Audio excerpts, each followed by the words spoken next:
Sustainable Environmental Management, SEM। सबसे पहले हम देखेंगे कि environmental management क्या है। It is an approach which goes beyond natural resource management to encompass the political and social as well as the natural environment. It was given by Clark in 1999। अगर हम simple natural resource management को देखें तो उसमें just focus किया जाता है कि आपके जितने भी नेचुरल रिसोर्सेज हैं, जैसे कि वाटर रिसोर्सेज हो गए, आपके फॉरेस्ट्स हो गए, जितने भी सॉइल मिनरल्स, ये तमाम जितने नेचुरल रिसोर्सेज हैं, इनकी मैनेजमेंट पर फोकस किया जाता है। जब हम इन्वायरमेंटल मैनेजमेंट की बात करते हैं तो उसमें जो क्लार्क ने एक कॉन्सेप्ट दिया 1999 में, तो उसने कहा कि इन्वायरमेंटल मैनेजमेंट जो है ये एक ऐसी अप्रोच है जो कि सिर्फ नेचुरल रिसोर्स मैनेजमेंट तक महदूद नहीं होती, बल्कि इसके बियॉन्ड जाती है और इसके अंदर शामिल हो जाते हैं पॉलिटिकल और सोशल और साथ ही साथ जो नेचुरल इन्वायरमेंट है ये इसके एस्पेक्ट्स भी शामिल हो जाते हैं। It is an attempt to control human impact on and the interaction with the environment in order to preserve natural resources। इसमें यह है कि जो humans का impact है उसके ऊपर भी फोकस किया जाता है और उनका जो ह्यूमंस का इंटरेक्शन है एनवायरनमेंट के साथ उसको भी इसमें इस कॉन्सेप्ट में शामिल किया जाता है एनवायरमेंटल मैनेजमेंट में, ताकि जो नेचुरल रिसोर्सेज हैं उनकी बेहतर तौर पर प्रिजर्वेशन की जा सके। अब हम देखते हैं कि सस्टेनेबल एनवायरमेंटल मैनेजमेंट क्या है। Sustainable environmental management is defined as responsible interaction with the environment to avoid depletion and degradation of natural resources and allow for long-term environmental quality। अब इसमें एक responsible interaction आ जाता है इन्वायरमेंट के साथ, ताकि क्या किया जाए, अवॉइड किया जा सके डिप्लीशन और डिग्रेडेशन को नेचुरल रिसोर्सेज की, और साथ ही साथ इसमें जो एक लॉन्ग टर्म इन्वायरमेंटल क्वालिटी है उसको इंश्योर किया जा सके। इन्वायरमेंटल मैनेजमेंट के इश्यूज क्या क्या हैं जो हमें दरपेश हैं, जिसकी वजह से जिनको डील करने के लिए हमें सस्टेनेबल इन्वायरमेंटल मैनेजमेंट की ज़रूरत है। तो अगर हम ओवरऑल देखें तो हमारे पास दो किस्म के इश्यूज आ जाएंगे। एक उसकी क्वांटिटी से रिलेटेड इश्यूज हैं और एक जो इन्वायरमेंटल रिसोर्सेज हैं उनकी क्वालिटी से रिलेटेड इश्यूज हैं। तो क्वांटिटी में जो स्केर्स रिसोर्सेज हैं उनके ऊपर जो प्रेशर आ जाता है कि हम देखते हैं कि हमारी पॉपुलेशन दिन ब दिन बढ़ती जा रही है ओवरऑल वर्ल्ड की, और हमारे पास रिसोर्सेज कम से कम हैं। वाटर रिसोर्सेज की बात अगर हम करें, हम लैंड की बात करें, हम अगर एरेबल लैंड की बात करें या जिसको हम कहते हैं कि कल्टिवेबल लैंड, उसकी अगर हम बात करें तो वो हमारे पास जो ये कम से कम होता जा रहा है और मज़ीद इसके ऊपर प्रेशर आ रहा है because of the over population.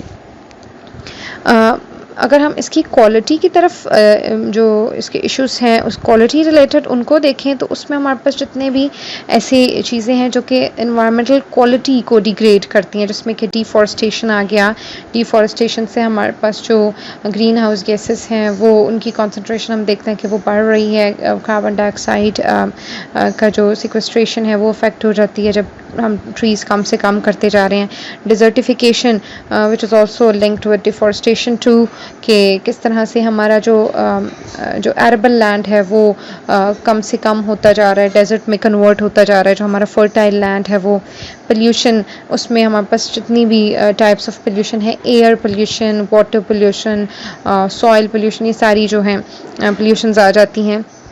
Acid rain की अगर हम बात करते हैं जो कि ओवरऑल हमारी हेल्थ इश्यूज भी कॉज करती है, हमारे वाटर रिसोर्सेज को अफेक्ट करती है, सॉइल क्वालिटी को अफेक्ट करती है, हमारी जितनी भी बिल्डिंग्स हैं उनको अफेक्ट करती है जो कि मार्बल से बनी हुई हैं, और global warming as a whole आ जाता है जो कि आगे चलकर क्लाइमेट चेंज में भी उसमें वो एक सिग्निफिकेंट रोल, या आप कह सकते हो कि उसमें कंट्रीब्यूट करता है।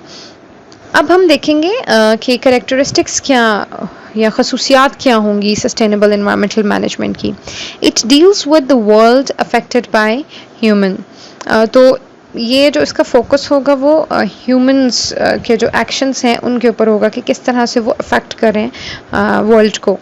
It supports sustainable development. ये सिंपल डेवलपमेंट के ऊपर फोकस नहीं करता, बल्कि ये सस्टेनेबल डेवलपमेंट के ऊपर फोकस करता है कि एक ऐसी डेवलपमेंट हो। सस्टेनेबल डेवलपमेंट का हमें पता है इट्स अ डेवलपमेंट जो कि हमारी जो प्रेजेंट जनरेशन्स की नीड्स हैं उसको मीट करती है, but in such a way to not compromise the needs of the future generations। जो इसके एक और जो थर्ड इसकी कैरेक्टरिस्टिक है वो है it demands a multi disciplinary approach. उसमें मल्टी डिसिप्लिनरी अप्रोच आ जाती है। उसमें जस्ट हम उसको एक जाविये से नहीं देखते हैं, उसमें हम उसकी इकोनॉमिक एस्पेक्ट्स भी हम डालेंगे, उसमें हम इसके सोशल एस्पेक्ट्स भी डालेंगे, उसमें हम इसके इन्वायरमेंटल एस्पेक्ट्स को भी। तो it's a multi disciplinary approach. It has to integrate different developmental points of view। इसमें different किस्म के जो developmental points of view हैं वो उन सब की जो एक आप कह सकते हो कि इंटीग्रेशन है या उन सब की शमूलियत जो है उसको इंश्योर किया जाता है। Applied for both short term and long term concerns. इसमें सिर्फ हम शॉर्ट टर्म कंसर्न्स को नहीं फोकस करेंगे कि फॉर दिस पर्टिकुलर टाइम अभी के लिए हम जस्ट फोकस करें कि अभी हमारे जो इश्यूज हैं वो सॉल्व हो जाएं, नहीं, बल्कि हम इसमें लॉन्ग टर्म कंसर्न्स को भी देखेंगे कि आया जो हमारी प्रेजेंट जो हमारी इंटरवेंशंस हैं कहीं वो लॉन्ग टर्म में कोई उनकी वजह से प्रॉब्लम तो नहीं होगी। तो इसलिए इसमें हम short term plus long term concerns उन दोनों को अप्लाई करते हैं।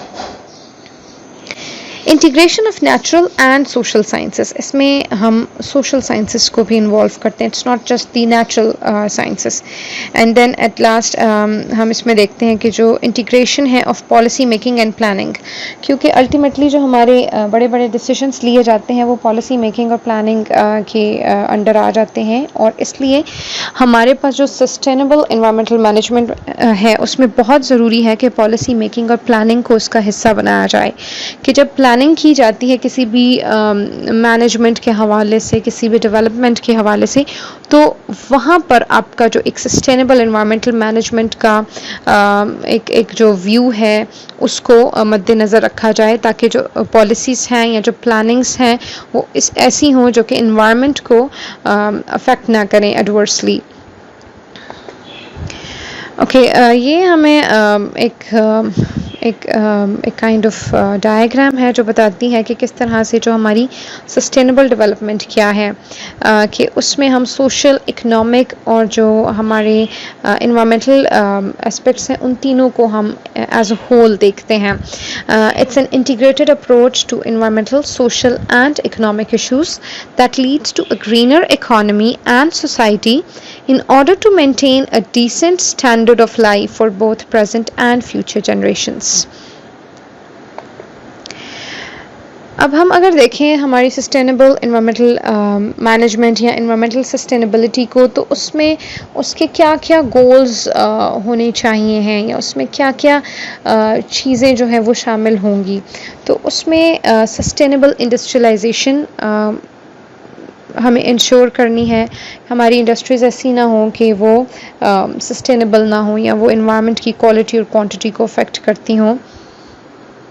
इंटरनेशनल कोऑपरेशन होनी चाहिए है। Behavioural change in daily life which is very important, like कि हम अगर 3R जो अप्रोच है वो हमारी डेली लाइफ में उसको हम इनकॉर्पोरेट कर लें, जैसे कि रिड्यूस, रीयूज़ या रिसाइकल वाले जो अप्रोच है वो हम अपनी डेली लाइफ में, ताकि हमारे रिसोर्सेज को हम सेव कर सकें। इकोलॉजिकल रेस्टोरेशन के ऊपर हम और इको टूरिज़म के ऊपर हम फोकस करेंगे। हम वेस्ट रिसाइकलिंग और रीयूज़ इसमें इनकॉर्पोरेट करते हैं। हम waste water treatment and its reuse इसमें आ जाता है। फिर then use of renewable energy and at the end use of green and public transport, ताकि हमारी जो इन्वायरमेंट की जो क्वालिटी है वो अफेक्ट ना हो। तो ये तमाम जो चीज़ें हैं जब हम ये इसमें शामिल करते हैं तो ये हमारे पास एक इन्वायरमेंटल सस्टेनेबिलिटी की तरफ हमें लेकर चलती है। अब इसकी सिग्निफिकेंस क्या है सस्टेनेबल इन्वायरमेंटल मैनेजमेंट की? इसकी इम्पोर्टेंस अगर हम देखें तो to prevent and solve environmental problems, to develop research and monitoring, to warn threats and identify opportunities, to suggest measures to resource conservation for long term and short term developments, and develop a strategy to solve the environmental issues. तो ये सारी चीज़ें इसकी importance में आ जाती हैं sustainable environmental management के. And that was all. Thank you.